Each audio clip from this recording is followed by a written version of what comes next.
मेरे प्रिय बच्चे, आज तुम्हारे नेत्रों के समक्ष यह दिव्य संदेश आ गया है, क्योंकि अब तुम्हारे जीवन में एक बहुत बड़ा चमत्कार दस्तक दे चुका है।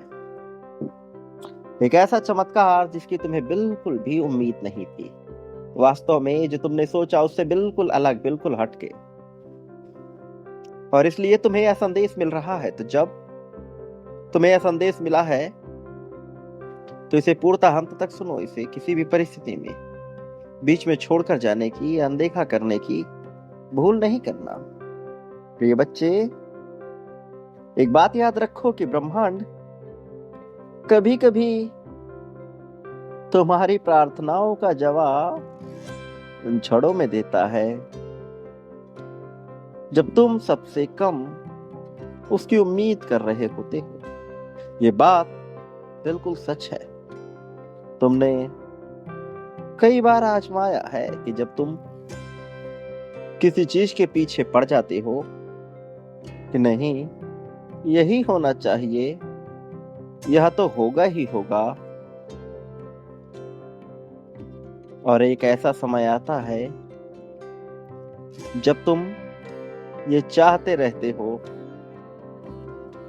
और फिर वह होता ही नहीं है। और फिर तुम थक जाते हो, हार जाते हो, और अचानक से तुम्हें लगने लगता है कि ये तो हो गया। आखिर ये कैसे हो गया? मेरे प्रिय, इसका एक उत्तर है जो तुम्हें बहुत जल्द पता लगेगा। लेकिन याद रखो, जब तक तुम किसी चीज से पूरी तरह से चिपके हुए होते हो, पकड़े हुए होते हो, उसे मुक्त नहीं होने देते, ब्रह्मांड अपना कार्य प्रारंभ नहीं कर पाता। क्योंकि ब्रह्मांड को अवरोध पसंद नहीं। अवरोध चाहे तुम्हारे अपने ही विचारों से क्यों ना उत्पन्न हो, वह ब्रह्मांड को उचित नहीं लगता। लेकिन जब तुम अपने आप को पूरी तरह से समर्पित कर देते हो, सब कुछ छोड़ देते हो, ब्रह्मांड के ऊपर उसे मौका देते हो, तो वह खिलकर सामने आता है। जब किसी चीज को पाने के लिए पूरी तरह जद्दोजहद करते हुए उससे इस कदर चिपक जाते हो कि वह ना मिलने पर निराशा के बीज पनपने लगते हैं, फिर वह तब तक नहीं मिलता जब तक तुम उसे छोड़ नहीं देते। इसलिए ब्रह्मांड को कार्य करने का अवसर देने के लिए तुम्हें अपनी भावनाओं को भी त्यागना होगा। हर चीज का त्याग करना पड़ता है, विचारों से त्याग करना होता है, भौतिकता में नहीं। जब तुम विचारों से त्याग कर देते हो तो भौतिकता में वह तुम्हारे और करीब आ जाती है। ये मोह के विपरीत का नियम है मेरे प्रिय, प्रेम का नियम, जो सबकी समझ में नहीं आता, लेकिन तुम्हारे हिस्से यह आया है। जब तुम किसी भी तरह से कुछ मैनिफेस्ट करने के लिए आगे आते हो तो तुम्हारा वह मैनिफेस्टेशन, तुम्हारी वह चाहने की प्रक्रिया तब ही पूर्ण होती है जब तुम उससे चिपके नहीं रहते। तुम बोलते हो, तुम लिखते हो, तुम इसका विचार करते हो, और ऐसा करते करते एक पल बीत जाता है, एक समय बीत जाता है, और फिर तुम्हें उसे छोड़ना होता है, पूरी तरह से भुलाना होता है। फिर वह आता है दूसरे रूप में, वैसे नहीं जैसे तुमने चाहा, वैसे नहीं जैसे तुम सोचते हो, किंतु वैसे जैसे तुम्हारे लिए श्रेष्ठ है।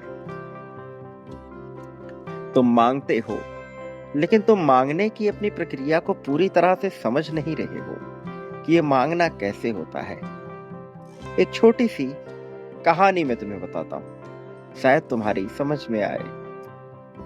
एक बार एक बच्चा होता है, वो एक दुकान पे जाता है और वहां से टॉफियों को खरीदने के लिए दुकानदार से कहता है। दुकानदार को वह पैसा देता है और कहता है कि मुझे टॉफी चाहिए।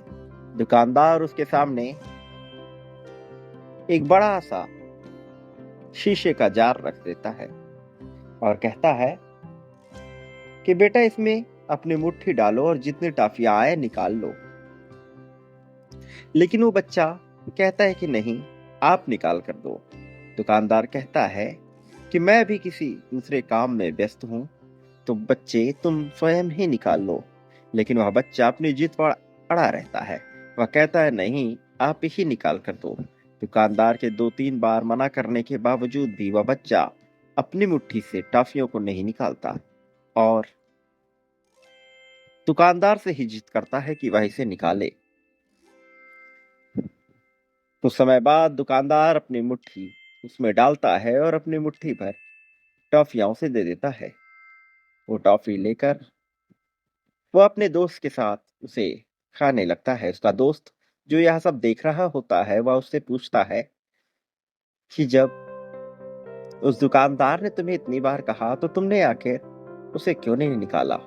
बच्चे ने कहा कि मेरी मुट्ठी बहुत छोटी है, मैं यदि उसमें अपनी मुट्ठी डालकर निकालता तो बहुत थोड़ी टॉफियां आती, लेकिन दुकानदार ने जब इसे निकाला तो हमें बहुत सारी टॉफियां मिली।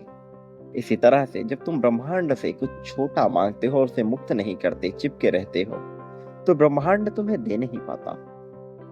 ब्रह्मांड के हाथ बड़े हैं, यह याद रखो। तुम चुल्लू भर पानी मांग रहे और यहाँ पूरा का पूरा सागर पड़ा है तुम्हें देने के लिए। थोड़ा मुक्त होकर सोचना प्रारंभ करना होगा तुम्हें मेरे प्रिय।